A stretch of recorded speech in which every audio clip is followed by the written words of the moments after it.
clapping David on the shoulder. David was supposed to be spending the holidays with his family in Toronto. "When did you get here?" I asked. "This afternoon." "What about your mom?" "I'll catch a bus back tomorrow morning." "What about midnight mass?" "She's got company. My aunts are visiting from Palermo, remember? Trust me, it's all good. I'll spend the whole day with them tomorrow." "You're sure about this?" "I'm here, aren't I?" Holy shit. "So?" He raised and dropped his arms. "Do I get a hug or what?" I crossed the kitchen and gave David a bear hug. "I can't believe you're here." "What are boyfriends for?" Grandpa said, elbowing me in the side. "Thanks for coming." "Thank your grandpa. He paid for my ticket." David whispered in my ear, "I love you." Later that evening, after Grandpa and Betty had retired for the night, Liam, Pat, and David stepped out back for a smoke. I stayed behind to tidy up and wait for my best friend Karen, whose adoptive parents, the Miltons, lived just across the street.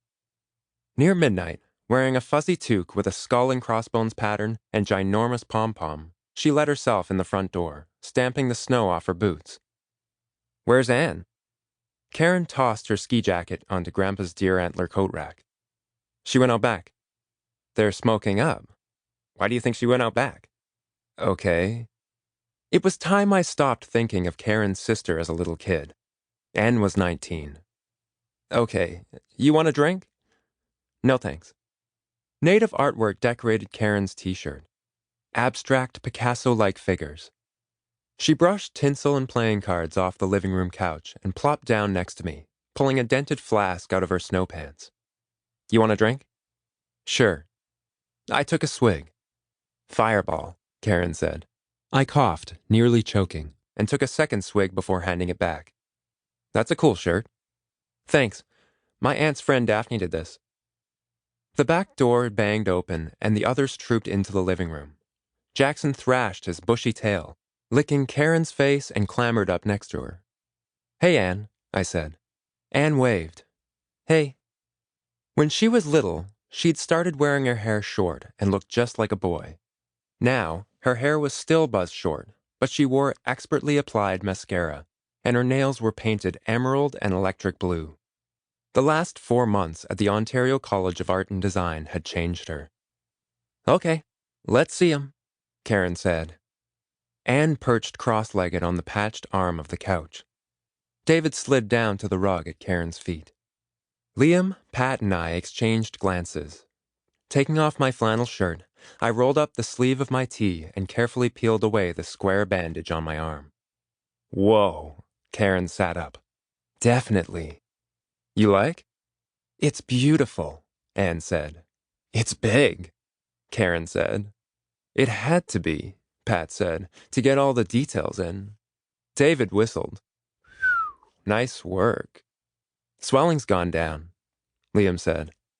"It looks just like her," Anne said, eyes wide, chewing on her lip ring. "Dennis is an artiste," Pat said. "My man knows what he's doing." "So, let's see all of them," Karen said. Obligingly, Pat yanked his shirt off over his head, and Liam did the same. We crowded into each other, lining up our new tattoos side by side. Anne glanced up the stairwell. "You sure your grandpa's sleeping?" "I wouldn't say Pater's sleeping," Liam said, "but they're not coming back down." "I gotta get a picture of this," Karen said. "Hold on, don't move." As a surprise gift to Grandpa this year, the three of us had gotten matching tattoos of our grandma, Josette Garneau.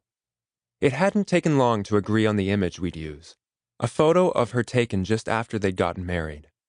In the end, they'd stayed married 59 years. Dennis had done a bang-up job. He'd gotten her dimples just right and the beauty mark on her cheek. Back in the day, Grandma had been a glamorous gal.